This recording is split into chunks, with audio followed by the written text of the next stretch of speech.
Negeri ini memanggilmu kawan. Belajar bergerak berbagi untuk negeri. Guru penggerak majukan pendidikan. Guru penggerak menghamba pada murid. Kreatif rancang pembelajaran. Hargai potensi, tingkatkan prestasi. Lahirkan profil pelajar Pancasila. Belajar bergerak berbagi untuk negeri. Kita menjalin kolaborasi. Belajar bergerak berbagi untuk negeri. Demi bakti pada Ibu Pertiwi.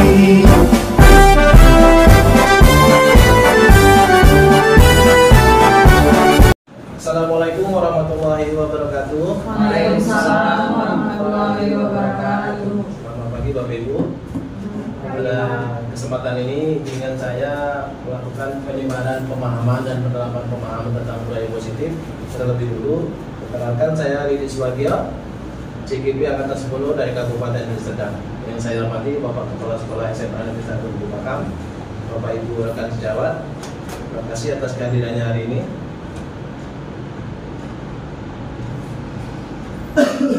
Nah, ada 8 konsep inti budaya positif. Bapak Ibu bisa lihat ada perubahan paradigma belajar, disiplin positif, nilai-nilai kebajikan, kebutuhan dasar manusia, motivasi perilaku manusia, posisi kontrol guru, keyakinan kelak, dan segitiga distribusi. Nah, kita mulai dari pembelajaran dengan paradigma baru. Nah, dalam penerapan kurikulum Merdeka ada pembelajaran yang dirancang berdasarkan prinsip pembelajaran berdiferensiasi. Jadi kalau singkatnya begitu Bapak Ibu, pembelajaran berdiferensiasi adalah pembelajaran yang mengakomodir semua kebutuhan belajar peserta didik. Tentunya disesuaikan dengan kodrat alam dan kodrat zamannya. Nah, ada beberapa miskonsepsi tentang teori kontrol. Bapak Ibu bisa lihat ada ilusi tentang bahwa guru mengontrol murid, kemudian bahwa semua penguatan positif efektif dan bermanfaat, bahwa kritik dan membuat rasa bersalah mampu menguatkan karakter, serta ilusi bahwa orang dewasa itu berhak untuk memaksa peserta didik. Nah, ini ada beberapa paradigma stimulus respon ke pendekatan teori kontrol. Nah, berikutnya ke disiplin positif. Disiplin positif adalah hal yang gak asing bagi kita semua. Jadi Bapak Ibu mungkin punya pemahaman yang sama dengan saya bahwa disiplin positif merupakan salah satu cara untuk penerapan disiplin yang bertujuan untuk menemukan kesadaran serta pemberdayaan peserta didik tanpa imbalan dan penghargaan. Walaupun kita sadari Bapak Ibu hari ini sulit kita lakukan. Kenapa? Memang kodrat manusia itu adalah suka dengan imbalan kan gitu ya. Makanya kalau dalam Islam juga ibadah itu ada janjinya, janji Allah itu kalau sholat berjamaah sekian, karena memang kodratnya seperti itu. Tapi kita berupaya untuk melakukannya. Nah, sebagai pendidik kita bertujuan menciptakan peserta didik yang memiliki disiplin diri, ya, sehingga mereka berperilaku mengacu pada nilai-nilai kebajikan yang universal dan memiliki motivasi yang intrinsik dalam perubahan perilaku ke arah yang lebih baik. Motivasi dari dalam diri, bukan dari luar. Makanya tadi penghargaan itu kan dari luar. Kalau bisa motivasi itu dari diri sendiri, bukan dari orang lain, bukan dari luar. Nah, ini adalah nilai-nilai kewajiban yang menjadi kesepakatan bersama, lepas dari suku, bangsa, agama, bahasa maupun latar belakang. Di antaranya adalah profil pelajar Pancasila. Ya. Kita lanjut ke kebutuhan dasar manusia. Kalau ditanya kebutuhan dasar, kita semua paham. Kebutuhan dasar manusia itu apa ya? Nah, kebutuhan dasar manusia adalah segala sesuatu yang kita lakukan untuk mendapatkan apa yang kita inginkan. Jadi seluruh tindakan yang kita lakukan memiliki tujuan tertentu, dan semua usaha terbaik yang kita lakukan adalah dalam rangka untuk mencapai kebutuhan dasar yang akan kita penuhi dengan baik. Nah, berikut Bapak Ibu 5 kebutuhan dasar manusia. Ya, ada bertahan hidup, kasih sayang, rasa ingin diterima, penguasaan, kebebasan dan kesenangan. Dan paling dasar itu adalah bertahan hidup ya Bapak Ibu. Ini contoh-contohnya, saya nggak perlu sebutkan karena saya yakin Bapak Ibu sudah paham. Kemudian motivasi perilaku manusia. Jadi ada motivasi intrinsik, ada motivasi ekstrinsik. Intrinsik itu berarti dari dalam diri, itu untuk menjadi orang yang mereka inginkan dan menghargai diri sendiri dengan nilai-nilai yang mereka percaya. Nah, kemudian kalau motivasi intrinsik itu dilakukan untuk mendapatkan imbalan, mendapatkan penghargaan. Apakah nggak boleh? Boleh, tapi tidak boleh berlebihan. Kemudian motivasi intrinsik itu salah satunya adalah untuk menghindari ketidaknyamanan. Hukuman ini biasanya kalau peserta didik kita itu ada pernah saya tanya itu peserta didik, kenapa kamu mengerjakan tugas supaya nggak ada hukum, Pak? Padahal itu berarti motivasinya ekstrinsik. Tapi ketika mereka menjawab, kenapa kamu mengerjakan tugas? Karena itu adalah kebutuhan saya. Itu hak saya, itu kewajiban saya. Itu berarti mereka sudah motivasinya dari dalam. Nah, kemudian kita bicara tentang hukuman, konsekuensi dan restitusi. Bukan hal yang baru bagi kita semuanya bahwa kalau hukuman itu kita terbiasa Bapak Ibu ketika ada peserta didik yang berbuat salah, kita lakukan hukuman seperti itu. Tapi hukuman itu tentunya banyak kelemahannya, karena salah satu kelemahannya adalah bersifat satu arah. Nah, murid tidak tahu apa yang akan terjadi, hukuman apa yang akan dibuat oleh guru ketika mereka melakukan kesalahan. Kemudian biasanya itu hukuman itu bersifat fisik. Di satu sisi mungkin hukuman fisik itu tidak memberatkan peserta didik, tapi sisi yang lain, peserta didik yang lain itu keberatan. Dan yang paling berat Bapak Ibu adalah hukuman psikis. Ini yang sakit tapi tidak berdarah, kan seperti itu. Kemudian konsekuensi ya. Konsekuensi ini kan ada kesepakatan, ada pembicaraan. Terencana, disepakati sesuai peraturan. Kemudian murid tetap dibuat tidak nyaman, nggak nyaman kita. Ini kalau nggak kerja tugas, konsekuensinya kemarin nanti mengerjakan tugas 2 kali lipat nih kan gitu. Kemudian sikap guru selalu memonitoring peserta didik, tengok, memantau gitu, kayak CCTV gurunya jadi.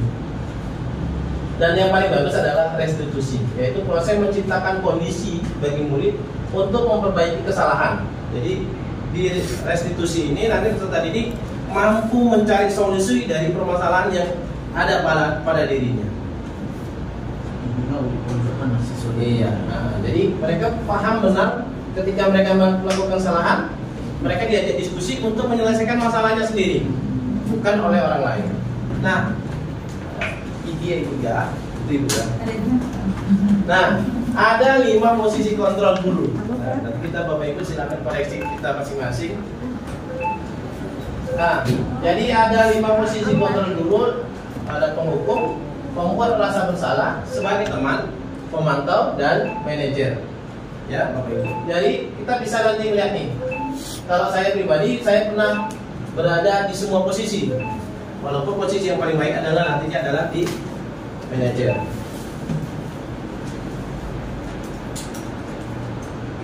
Nah, ini ada beberapa kasus kita diskusi Bapak Ibu.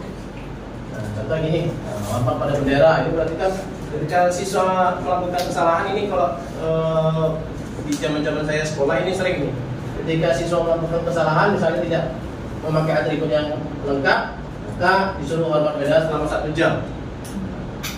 Kemudian ada kata-kata seperti ini ya, ini cukup berbahaya ya untuk membuat rasa bersalah. Kalimat seperti ini, berapa kali Bapak harus memberitahu kamu selalu mengecewakan Bapak. Berarti dia tertanam di hatinya, berarti aku selama ini mengecewakan guruku kan. Itu batin suasana kebatiniahnya itu yang tergores. Kemudian nih, saya langsung tunjuk bawah aja, biar enak kita ngomongnya. Ada kata-kata yang sama, kasusnya sama ya, penyelesaiannya berbeda. Ayo dong ikutin aturan sekolah, tolong bantu ibu bapak, sekali ini nggak apa-apa, lain kali jangan sampai berbuat seperti ini. Ini posisi kontrol sebagai sebagai teman. Tapi Bapak Ibu, posisi kontrol sebagai teman ini tidak baik sering-sering dilakukan, karena nanti jarak antara guru dan siswa itu tidak berjarak lagi. Jadi terkadang mereka itu salah pengertian dengan apa yang dilakukan oleh guru tersebut, dan biasanya perlakuan baiknya hanya berlaku pada satu orang guru saja, yaitu kalau dia posisinya sebagai posisi kontrol guru adalah sebagai teman.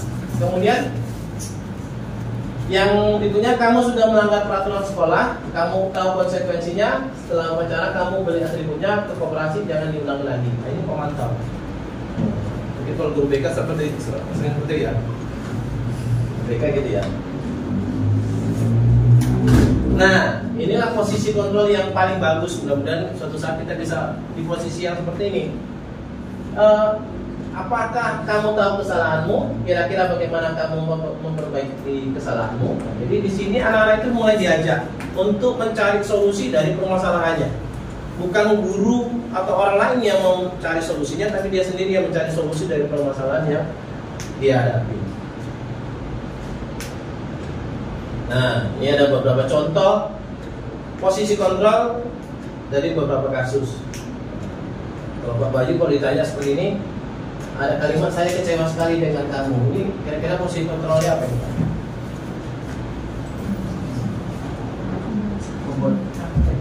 Merasa bersalah ya, bersalah kali ya dari Bapak Bayu. Selain ini Pak, kamu tidak pernah benar melakukannya. Bapak Bayu dia salah terus gitu. Posisi kontrol apa itu kira-kira? Menghukum. Berarti dia sudah dijudge bahwa dia nggak pernah benar, gitu kan? Kalau kita sudah dijudge bahwa kita tidak pernah benar, udah susah. Nah, kalau ini Ibu Sarah, kira-kira posisi kontrolnya apa itu? Manajer. Apa rencana kamu untuk menyelesaikan masalah? Nah, manajer ya. Ini Ibu Sarah sepertinya sudah terbiasa di posisi kontrol sebagai manajer. Lama Ibu dapat kulkas 2 pintu.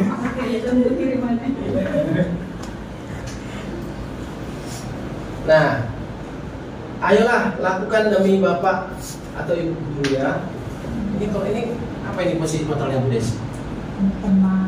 Teman ini ya. Posisinya sebagai teman. Kalau sering-sering dilakukan itu tidak ada jarak antara guru dan siswa. Kemudian perlakuan itu hanya satu orang guru jadinya. Pernahkah kita lakukan ini? Pasti pernah. Dan memang dibolehkan, tapi jangan sering-sering.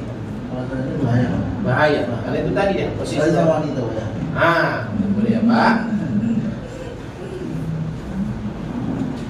Kasus berikutnya, kamu tidak pernah mendapatkan nilai jika tidak mengerjakan tugas.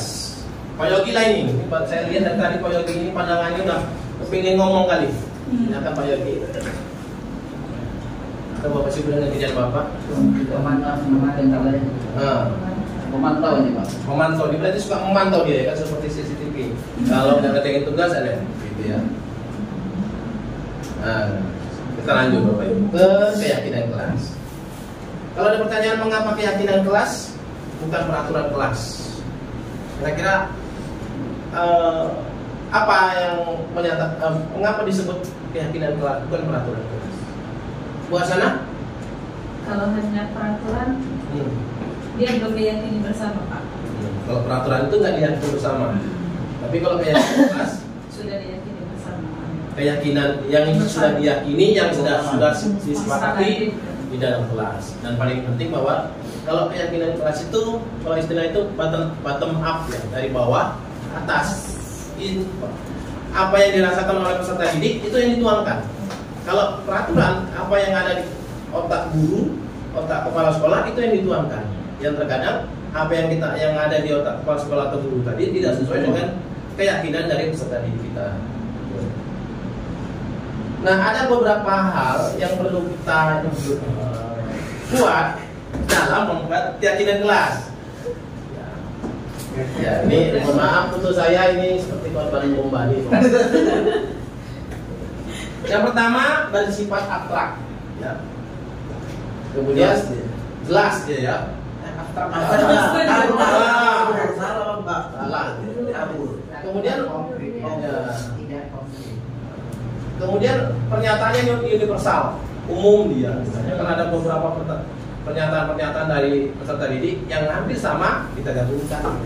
Kemudian dibuat dalam pernyataan positif ya Bapak Ibu, bukan negatif. Pernyataan negatif itu biasanya ditandai dengan kata tidak, jangan. Dan satu lagi Bapak Ibu, saya pernah lihat di satu sekolah ada yang buat di sekolah besar dibuat malu datang terlambat, malu tidak mengerjakan tugas. Itu negatif loh Bapak. Kenapa negatif? Malu itu kan negatif. Kenapa nggak diubah misalnya berani datang, percaya diri datang lebih awal, percaya diri mengerjakan tugas sendiri, kan gitu. Kenapa mesti malu? Itu termasuk kata-kata yang pernyataannya negatif. Nah, kalau bisa sedikit saja agar mudah diingat. Jadi kalau terlalu banyak Bapak Ibu panjang seperti antrean sembako atau apa, itu jadi susah kita. Kemudian disesuaikan dengan kondisi kelas dan sekolah sehingga mudah diterapkan. Nah, yang paling penting bahwa dalam membuat kesepakatan kelas adalah melibatkan seluruh warga kelas. Makanya seperti yang saya katakan tadi, bottom up ya, apa yang dirasakan oleh peserta didik itu yang diakomodir, yang dibuat kesepakatan yang pada akhirnya menjadi suatu keyakinan kelas. Nah, berikutnya Bapak Ibu masuk segitiga restitusi, ya. Jadi segitiga restitusi adalah suatu proses dialog yang dijalankan oleh guru agar dapat menghasilkan murid yang mandiri dan bertanggung jawab. Ini gambar segitiga restitusi. Ada 3 tahapan dalam segitiga restitusi. Yang pertama, menstabilkan identitas. Kemudian validasi tindakan yang salah dan menanyakan keyakinan. Lalu apa yang dilakukan dalam 3 tahap tersebut? Saya lanjut ini ya Bapak Ibu. Nah, pada tahap menstabilkan identitas ini dilakukan berdasarkan prinsip membuat kesalahan adalah bagian dari proses pembelajaran. Jadi kalau ketika ada yang salah, oh iya, kesalahan itu wajar. Kita sampaikan seperti itu. Yang nantinya akan menggeser identitas gagal ke identitas sukses. Nah, pada selanjutnya tahap validasi tindakan yang salah dilakukan dengan berdasarkan prinsip bahwa setiap perilaku berupaya untuk memenuhi suatu kebutuhan.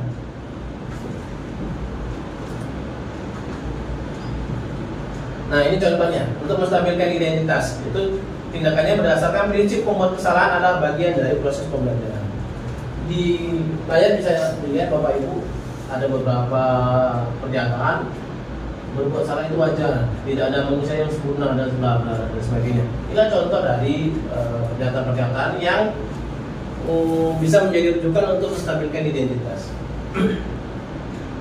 Lanjut. Tindakan-tindakan tersebut pada akhirnya akan membuat guru bergeser dari pemikiran stimulus respon menjadi proaktif, yang pada akhirnya dengan mengenali dan mengakui kebutuhan murid akan memperbaiki hubungan antar murid.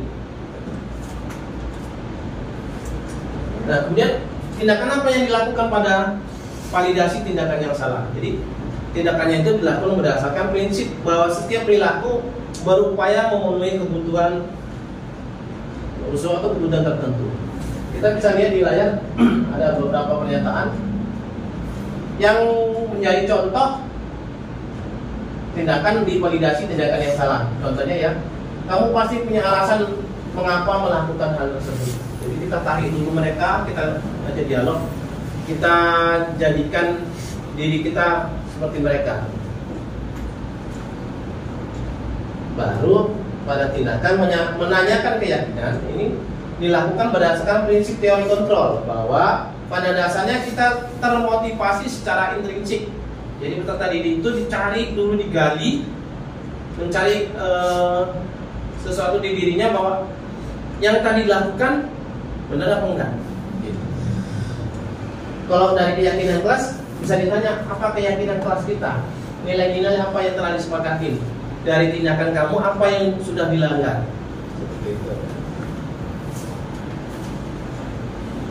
Nah, pada tahapan terakhir, seperti saya katakan tadi, menanyakan keyakinan. Nah, tahap ini murid akan memberi pertanyaan-pertanyaan yang bermakna untuk memunculkan motivasi secara intrinsik, motivasi dari diri, sehingga mampu mengaitkan keyakinannya dengan tindakan yang salah. Ya, jadi seperti yang saya contohkan tadi, kita bisa ketika anak-anak melakukan kesalahan, kita bisa tanya pertanyaan ini. Menurut kamu apa yang kamu lakukan itu sesuai nggak dengan keyakinan kelas. Kalau nggak sesuai, keyakinan kelas mana yang dilanggar? Seperti itu contohnya Bapak Ibu. Nah, terakhir Bapak Ibu, saya nggak mau lama-lama. Nah, dalam menerapkan program disiplin positif, hendaknya guru memiliki standar kepribadian yang profesional, sosial yang baik, di mana guru mampu merefleksi dirinya dalam posisi kontrol saat ini. Bagaimana perjalanan dirinya menjadi among, yang menuntut murid-muridnya menjadi insan yang mandiri, merdeka, dan bertanggung jawab. Demikian Bapak Ibu, kurang lebihnya saya mohon maaf. Kalau ada pertanyaan dibolehkan Bapak Ibu, silakan.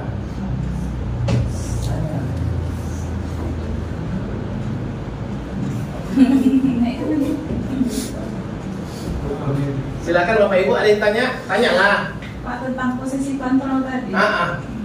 Tadi kan seharusnya yang lebih bagus yang manajerial. Sudah kita terapkan, ternyata kalau hanya menggunakan manajerial, anak itu tetap melakukan kesalahan. Jadi bagaimana itu Pak? Makanya Bapak Ibu, saya tadi sudah sampaikan, kelima posisi kontrol itu terkadang perlu kita lakukan. Lihat situasi dan kondisi. Ada anak-anak itu yang ketika kita pada posisi kontrol teman, itu masalahnya selesai dan tidak berulang. Tapi ketika ada yang pada posisi pemantau, itu selesai. Ada yang di posisi manajer, nggak bisa selesai. Harus balik ke posisi pemberi hukuman. Kenapa? Mungkin memang tetap berbeda. Suasana hati mereka itu berbeda-beda. Yang pasti Bapak Ibu, yakinilah bahwa ketika apa yang kita lakukan tidak berhasil, ada sesuatu yang belum tergali dari dirinya, yang belum kita dapat. Tapi kalau kita sudah dapat, Bapak Ibu, yakinlah itu bisa dapat. Yang kita sampaikan mereka akan diterima. Tapi kalau kita belum, ada yang masih tersimpan di hatinya dan kita belum tahu, nggak akan dapat. Mau di posisi kontrol manapun nggak akan dapat. Itu dari saya. Ada lagi Bapak Ibu?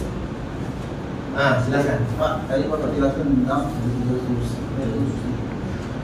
tadi permasalahan itu membacakan suatu permasalahan. Contohnya suatu anak mencolok menolong nih kan, Mencuri. Tapi di sini bagaimana bisakah segitiga diskusi itu kita gunakan untuk menaikkan bakat anak yang selama ini sedang murung, menyendiri, bisa nggak? Segitiga diskusi Pak. Saya belum coba Bapak Ibu, tapi saya yakin itu bisa. Kenapa? Segitiga institusi ini kan menggali permasalahan, menggali motivasi. Kalau bisa motivasi itu menjadi motivasi intrinsik dari dalam.